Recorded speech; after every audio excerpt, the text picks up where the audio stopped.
We all inhabit the same physical world, the same cities, the same conversations, the same daily rhythms of work and rest and human interaction. But cognitive psychology has spent decades building a compelling case that not everyone is experiencing that shared world in the same way. That for certain minds, the raw data of everyday life, a conversation, a news story, a crowded room, a simple decision, gets processed through a fundamentally different lens. One that produces a genuinely different picture of reality. Not a better picture necessarily. Not a more comfortable one, but a more layered, more complex, more relentlessly detailed one than most people encounter. This is not about superiority. The research is careful on this point. A mind that processes the world differently pays real costs for the difference. What psychology is interested in is the mechanism. The specific ways in which high cognitive capacity changes not just what a person can think, but what they actually see when they look at the world. And those differences, once you understand them, explain a great deal about why highly intelligent people often seem to be living at a slight angle to everything around them. Engaged, present, but somehow experiencing a different version of the same events as everyone else. The first difference is that they see systems where other people see isolated events. When something happens, most people process it as a singular occurrence. A problem arose. A decision was made. A situation unfolded. A highly intelligent mind, almost involuntarily, asks what produced this. What set of conditions, decisions, structures, and patterns converged to make this outcome inevitable? They are reading the event as a symptom rather than a fact. Psychologists call this systems thinking, the ability to perceive the underlying architecture of cause and effect that most people never look for because the surface level feels sufficient.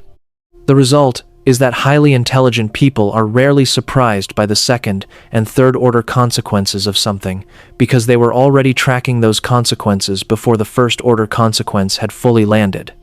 The second difference is that they see the assumptions baked into things that everyone else treats as neutral: a news headline, a corporate policy, a social norm, a piece of advice that gets repeated so often it has stopped being examined. Most people absorb these things as part of the background. A highly intelligent mind encounters them and registers, often automatically, the values and beliefs and often unspoken agendas embedded inside them. This habit of assumption detection, of looking beneath the stated surface to find the framework generating it, is what cognitive psychologists call second-order thinking. It makes the world a more complicated place to inhabit. It also makes it a more honest one.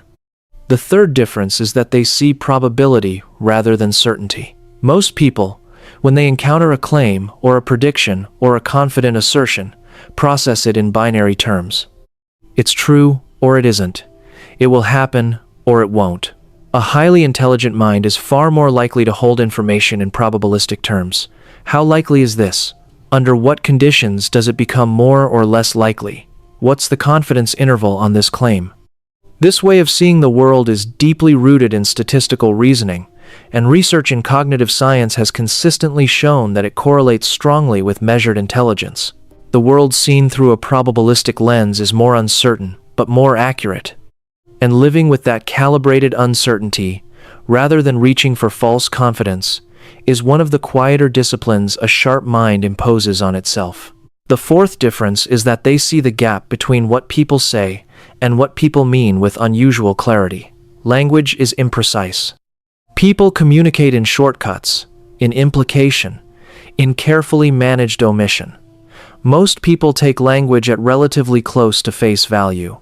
A highly intelligent mind is processing the gap between the words and the reality they're pointing at, and it does this continuously, often without consciously deciding to. This produces a particular kind of social experience.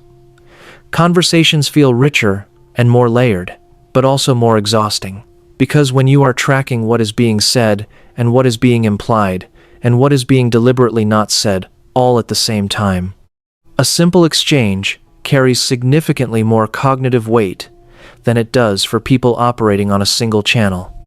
The fifth difference is that they see beauty in things most people walk past entirely. Not aesthetic beauty necessarily, though that too, but structural beauty, the elegance of a well-constructed argument. The precision of a mechanism that solves a problem in exactly the right way. The strange satisfaction of a pattern that resolves unexpectedly. Highly intelligent people often report a specific kind of pleasure in the encounter with things that are simply well made, whether that's a mathematical proof, a piece of writing, a piece of music, or a business model that works with unusual efficiency. Psychologists studying intellectual aesthetics describe this as a sensitivity to coherence, a deep response to the experience of things fitting together correctly. It is a form of perception that opens a layer of the world most people never access. If this is landing, if you're recognizing a way of seeing the world that you've carried quietly without ever having it described back to you, this channel exists precisely for that kind of recognition. We go deep into the psychology of how minds actually work, not how we assume they work. Subscribe if you haven't already, because the second half of this list moves into the most counterintuitive differences of all. The ones that look, from the outside, least like intelligence. The sixth difference is that they see their own thinking as an object of scrutiny. Most people think. Highly intelligent people think about their thinking. They notice when their reasoning is being distorted by emotion. They catch themselves constructing a justification rather than reaching a genuine conclusion. They observe their own cognitive biases in operation, sometimes even while failing to fully override them. Psychologists call this metacognition, the capacity to monitor and evaluate one's own mental processes. Research consistently identifies it as one of the most powerful predictors of both intellectual performance and real-world judgment. It is also, in a particular way, one of the more uncomfortable cognitive gifts. Because a mind that watches itself thinks cannot easily take its own conclusions for granted. The seventh difference is that they see time differently, not in a mystical sense, but in a deeply practical one. Highly intelligent people tend to have longer cognitive time horizons. Where most people are primarily oriented toward the immediate, toward what is happening now and what will happen soon, a mind with high analytical capacity is more consistently running projections further out. What does this decision look like in 5 years? What are the downstream effects of this choice in 10? This extended time perception has been documented in research on executive function and future orientation, and it shapes everything from personal decisions to how these individuals experience the pace of their daily lives. The world often feels too short-term to them, too oriented toward the immediate, at the expense of the consequential. The eighth difference is that they see contradiction not as a problem to be resolved, but as information to be held. Most people are uncomfortable with contradictory information.